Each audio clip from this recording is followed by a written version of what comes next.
Okay, so today we are joined by Luana Ribera, who's a book and media coach, and Andy Yeti from PR and marketing company 10 Yetis PR.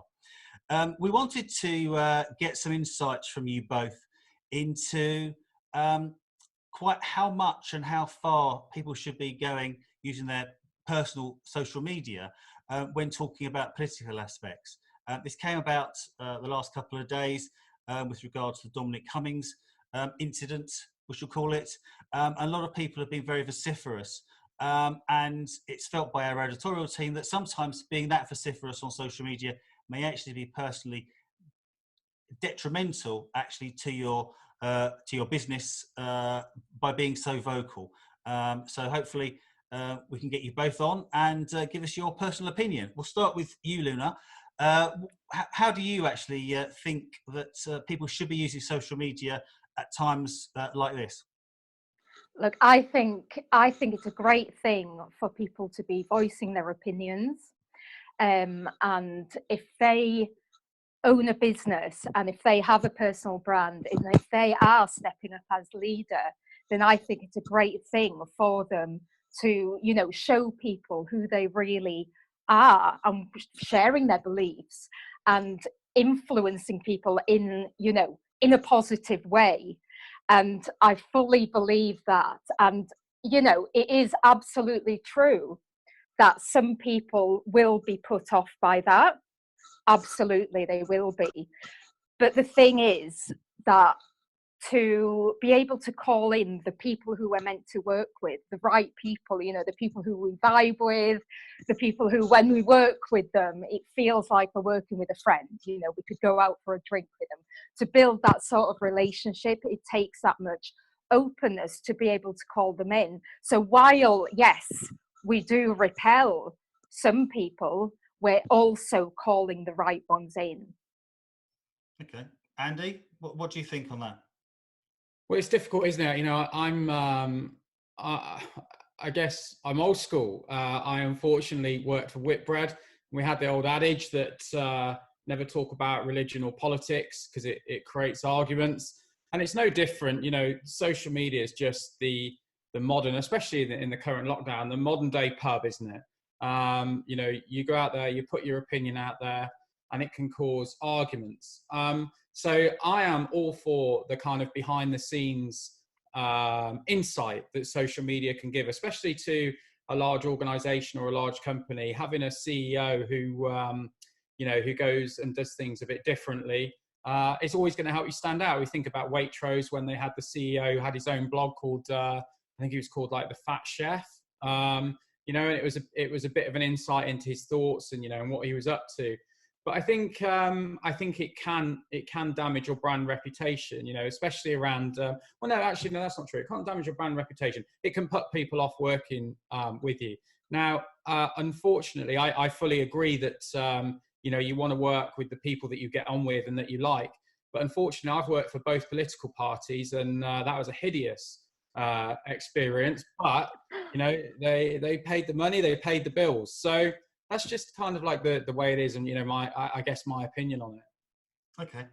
Do you think people are going too far at the moment and should be thinking about their overall picture or an overall status, or do you think there is no upper limit, there is no limit, so as long as you don't break the law, then just go for it? Do you know what? I think it's the intention behind it. So if somebody's just going to go on and have a rant that doesn't lead anywhere, then, there's not much purpose to that.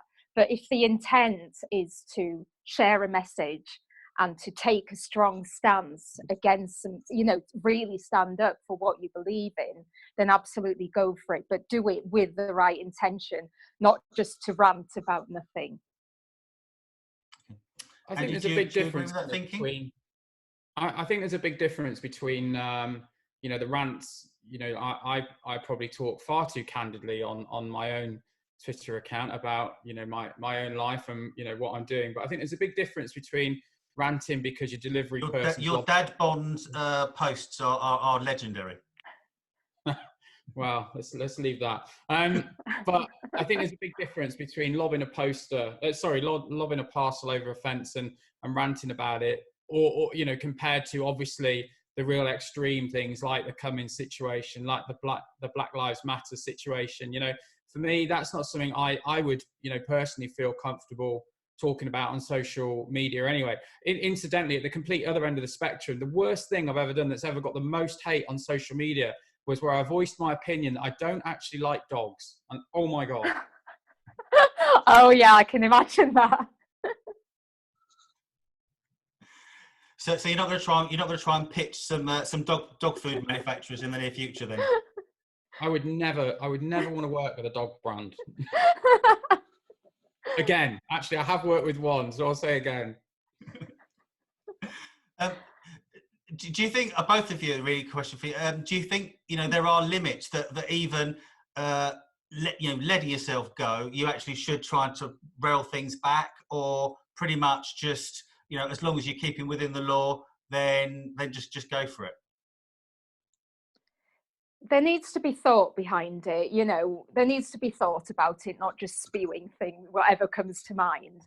But, you know, like I said earlier, as long as the intention behind it is a positive one, you know, to take a strong stance and to stand up for something you believe in, then I'm all for it. Okay. I think I'm probably a cynical business owner, and I worry, you know, as a small business owner, I worry about, you know, what I tweet. I have tweeted stuff in the past that's probably cost me a few contracts. Well, that's not a guess, that's fact. I know that. So I fully agree. You do have to think about what you say, but I'm all for this kind of behind the scenes insight that social media can give a company. And it can be a differentiator in a world where everyone's fighting for space and every brand is fighting for the consumer pound. A small business that's got a CEO or a senior leadership team that actually go out there on social media and, you know, talk about their lives rather than trotting out the last white paper that's, you know, bored half their marketing team to death.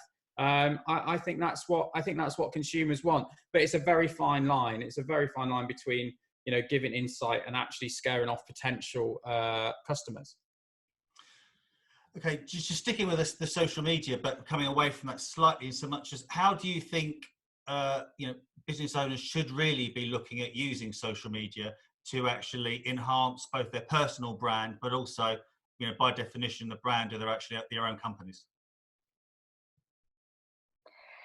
Social media is an amazing thing, you know, like you've just got this audience at your fingertips, and there's a strategy around it, but also I don't think that it should be too rigid. I think people should be open and that they should voice their opinions in a certain way, like I said earlier,